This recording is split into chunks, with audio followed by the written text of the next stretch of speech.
A gente tem mecanismos de leitura e prevenção dos editais de licitação que podem ajudar no enfrentamento à corrupção. É um software que a gente desenvolveu na CGU que facilita nas trilhas para fazer auditorias nesses editais. O ano passado editamos o nosso plano de integridade e combate à corrupção e ele é um plano que prevê um eixo muito específico relacionado aos processos de licença e autorizações que envolvem a iniciativa privada. Olá, eu sou a jornalista Isabel Mega e este é mais um episódio do EsferaCast. O nosso convidado de hoje é o ministro da Controladoria Geral da União, Vinícius de Carvalho. O EsferaCast conversa com o ministro da Controladoria Geral da União, Vinícius de Carvalho. Ministro, obrigada por estar com a gente. Obrigado, eu que agradeço. Vamos falar um pouquinho sobre o que a CGU tem a contribuir em relação à segurança de investimentos. A gente está num momento de discussão de muitos pontos sobre infraestrutura no Brasil, muita necessidade de você se aprofundar em investimentos e muita cobrança também dos setores em relação à segurança jurídica. A gente escuta isso o tempo todo, ministro. O que a CGU tem a contribuir para isso? Olha, a CGU ela é responsável dentro do governo federal pela agenda de integridade, né, das instituições, de uma maneira geral. E essa agenda passa, obviamente, pela relação entre o Estado e o mercado. A gente acha que tem para contribuir de diversas formas. Eu acho que a principal delas é garantir que o Brasil tenha normas e instituições que sejam perenes, previsíveis, e que organizem processos de contratação pública no longo prazo que deem segurança para o investimento, né? Isso é algo que a gente tem feito nas nossas auditorias, cobrando os órgãos responsáveis, por exemplo, por fazer licitação, que garantam que isso aconteça, que façam concessões que de fato sejam equilibradas no longo prazo e tenham mecanismos de reequilíbrio quando necessário. Preveja as possibilidades, né, e os riscos na medida do possível. Então, e a gente cobra muito isso nas nossas auditorias. Segundo é ter uma agenda de transparência e enfrentamento à corrupção que seja uma agenda consolidada nesse país, sem cavalo de pau, com mudanças incrementais, com aperfeiçoamentos constantes, porque a segurança do investimento privado também é a segurança da sociedade brasileira que esse investimento está sendo feito de maneira honesta, de maneira correta, e a gente tem trabalhado muito dessa perspectiva também. Sobre contratos de concessão, para o público em geral é muito difícil pensar o quanto que isso não passa por um pente fino, por uma análise ali muito aprofundada que vocês precisam fazer, né, ministro? O que a gente tem hoje em termos de tempos de resposta? Na verdade, a gente precisa fazer um diagnóstico no Brasil sobre a necessidade de a gente ter um planejamento de longo prazo, né? Porque qualquer coisa que envolva infraestrutura vai passar por vários governos, né? Então a estabilidade ela é necessária não só para o investimento privado, mas ela é necessária também para o Estado brasileiro conseguir organizar essas agendas de maneira coerente, né? Então a gente tem mecanismos de leitura e prevenção dos editais de licitação que podem ajudar no enfrentamento à corrupção, por exemplo, que permitem que esses editais vão para a rua muito mais rígidos, muito mais organizados e num tempo muito mais ágil, porque eles não vão exigir revisões e renegociações futuras. Então, só para você ter uma ideia, o ano passado nós conseguimos, por meio de um programa de inteligência artificial que a gente tem, que é o Alice, Análise de Licitações e Contrato, economizar mais de 1,25 bilhão de reais nessas mudanças de editais de licitação, combatendo o desperdício. Isso é muito importante para a iniciativa privada, é muito importante para a sociedade brasileira. E isso é 4 vezes mais do que se fazia no passado. O programa esse, inclusive, que hoje está disseminado no país inteiro, a gente conseguiu espalhar esse software para estados e municípios. Vamos ver se esses números escalam ainda mais. A ideia é que seja algo institucionalizado também? Estados e municípios? Exatamente. É um software que a gente desenvolveu na CGU, que facilita nas trilhas para fazer auditorias nesses editais, e que eu acho que a grande pegada dele, a grande novidade dele é exatamente o fato de que ele consegue fazer isso antes da licitação ir para a rua, né? Ou seja, ele vai trabalhar de fato na prevenção, que é o que a gente mais deseja no fim, né? Esses processos costumam esbarrar muito em burocracia. Quando a gente olha, aí pegando o gancho, por exemplo, da recente sanção do presidente Lula sobre licenciamento ambiental e das diferentes expectativas que se tem de diferentes áreas do governo também em relação a esses projetos. Quando a gente ouve, por exemplo, quem defende o projeto, eles vão falar que o projeto vai ajudar a reduzir burocracias na hora de você ter as liberações desses empreendimentos. O governo hoje consegue reduzir esse grau de burocracia por meio das novas legislações que são aprovadas via Congresso Nacional, por meio do trabalho de órgãos técnicos como a CGU? A gente tem trabalhado muito com isso, né? Nós, o ano passado, editamos o nosso plano de integridade e combate à corrupção, e ele é um plano que prevê um eixo muito específico relacionado aos processos de licença e autorizações que envolvem a iniciativa privada. Então, só para te dar um exemplo, umas 2 semanas atrás a gente lançou com o Ministério das Comunicações uma iniciativa para dar transparência e digitalizar e informatizar os processos de concessão de radiodifusão.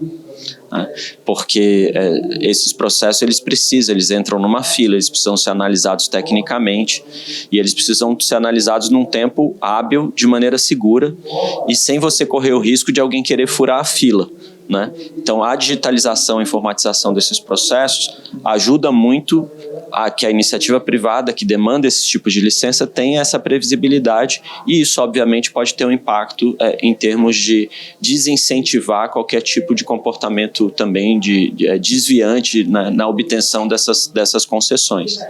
Falando em desvios, o senhor me deu um gancho para a gente tocar no assunto que a CGU tem se voltado muito nos últimos meses, que são as fraudes do INSS, né? Vocês, juntamente com a Polícia Federal, fizeram todo um trabalho que ainda está em andamento, a gente imagina, a gente não teve um inquérito ainda finalizado, mas a gente queria que o senhor nos atualizasse sobre isso. Em que ponto estamos dessas descobertas das fraudes em relação ao INSS?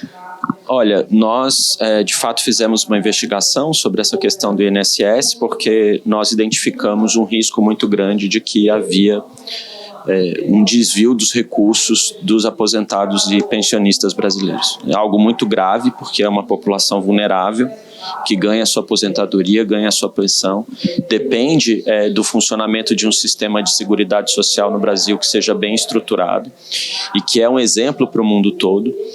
E infelizmente isso acontecia há muitos anos, e o governo do presidente Lula, que é um governo que não tampa os olhos para esse tipo de situação, foi lá por meio da CGU, investigou, identificou os problemas, está ressarcindo os aposentados e pensionistas, e nós vamos até o fim nessa história, na responsabilização daquelas entidades e daquelas pessoas que cometeram esse crime e montaram essa engenharia fraudulenta contra os aposentados e pensionistas brasileiros. Tem alguma expectativa de fim dos inquéritos e das posteriores denúncias que com certeza virão? A Polícia Federal está conduzindo as investigações criminais e, obviamente, o Ministério Público, encerrando o inquérito, o Ministério Público vai fazer as denúncias que têm que ser feitas, e a CGU está fazendo a investigação sobre as entidades do ponto de vista administrativo e dos servidores públicos que possam ter participado desse esquema, né? E aí a gente vai, obviamente, assim que a gente conseguir concluir essas investigações, o material da Polícia Federal ainda não chegou totalmente à CGU, nós vamos abrir os processos de responsabilização e pode ter certeza que essas pessoas vão ser punidas. Esse trabalho de pente fino sobre os servidores públicos envolvidos é muito importante também, né, ministro? Porque Sim. Quando a gente conversa lá no Ministério da Previdência, a gente vê que muita gente que pode ter suspeita de envolvimento ainda está trabalhando normalmente. Como é que a CGU vai conversar com essa área do governo para que haja processo interno também em relação a gente que está lá e perpassando por essa estrutura há diversos governos? Não, sem dúvida que se aparecer alguma denúncia específica em relação a alguém que está ocupando algum cargo, nós vamos analisar cada caso e afastar a pessoa se for necessário, pelo menos durante as investigações, né? Ela tem direito à defesa. Agora é importante dizer que se servidores públicos estiverem de fato envolvidos e eles forem punidos, num caso como esse, a demissão do serviço público tende a ser a resposta adequada em termos de punição. Você acha que houve omissão ali do guarda-chuva do Ministério da Previdência? Não, sem dúvida alguma, se nós tivéssemos mecanismos de controle e de fiscalização mais eficientes por parte do INSS, principalmente, nós poderíamos ter evitado esse problema. E a CGU tem esse poder também de fazer recomendações aos órgãos? Sim, sem dúvida. Fizemos várias nesse caso específico, já publicamos 2 relatórios de auditoria e nós agora estamos ajudando o INSS a se reorganizar em torno dessa agenda. Ministro, como é que o senhor vislumbra, e no painel do senhor a gente estava falando muito sobre crescimento, né? Pegando o factual de temas do momento mesmo. O senhor teve uma fala ali sobre tarifaço. A gente vê uma reação do governo, uma reação que é de defesa da soberania, mas uma reação que também tenta trazer pontos de negociação. O senhor acha que a gente conseguiu separar um pouco as questões políticas das questões técnicas comerciais? É interessante a tua pergunta, porque eles não separaram, né? Quem fez as denúncias, quem montou essa estrutura de tarifação foi o presidente dos Estados Unidos. Ele não separou as questões políticas das questões comerciais, né? Então, para nós, é uma tarefa um pouco hercúlea, de certo modo, de mostrar que, olha, as nossas instituições estão funcionando, o país é um país soberano e tentar afastar essa discussão para fazer a discussão comercial. Eu acho que todos os países, embora do ponto de vista comercial a gente não ache que as demandas e as tarifas sejam justas, o comércio a gente discute, né? Soberania, Estado de Direito, a separação de poderes, isso a gente não discute, né? Porque, a rigor, a demanda que estava sendo feita ali por trás da discussão das tarifas é que o poder executivo no Brasil interviesse no poder judiciário brasileiro, né? Ou seja, gerando uma crise institucional e indo quase que praticamente como uma afronta às nossas instituições. Nós não podemos fazer isso, o presidente Lula não vai fazer isso. Comércio a gente discute, políticas internas, questões institucionais, Estado de Direito, a gente só discute na nossa Constituição. Vamos para o minuto final, aquelas perguntas mais inspiracionais que a gente faz aqui no EsferaCast. Vinícius de Carvalho, uma característica sua que te fez chegar onde você está hoje? Eu acho que a intuição. Uma coisa que você faria de diferente na sua carreira? Olha, é difícil, uma pergunta difícil, mas eu acho que eu talvez ficasse um pouco mais de tempo estudando no exterior do que eu consegui ficar. Se você fosse presidente, tivesse todo o poder nas mãos, qual a primeira lei que você sancionaria amanhã? Tem coisas que a gente não tem como fazer por lei, né? Mas eu acho que se a gente pudesse fazer uma lei que reduzisse as desigualdades sociais no Brasil, eu faria. Uma figura que te inspira? O presidente Lula é uma figura que me inspira muito.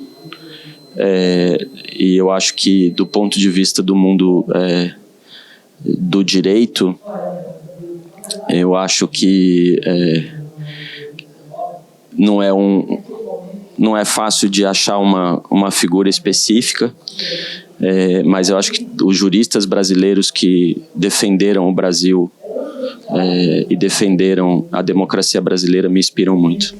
Muito obrigada por acompanhar mais um episódio do EsferaCast. Não se esqueça de nos seguir neste e em outros canais. Os links estão aqui na descrição. Até a próxima!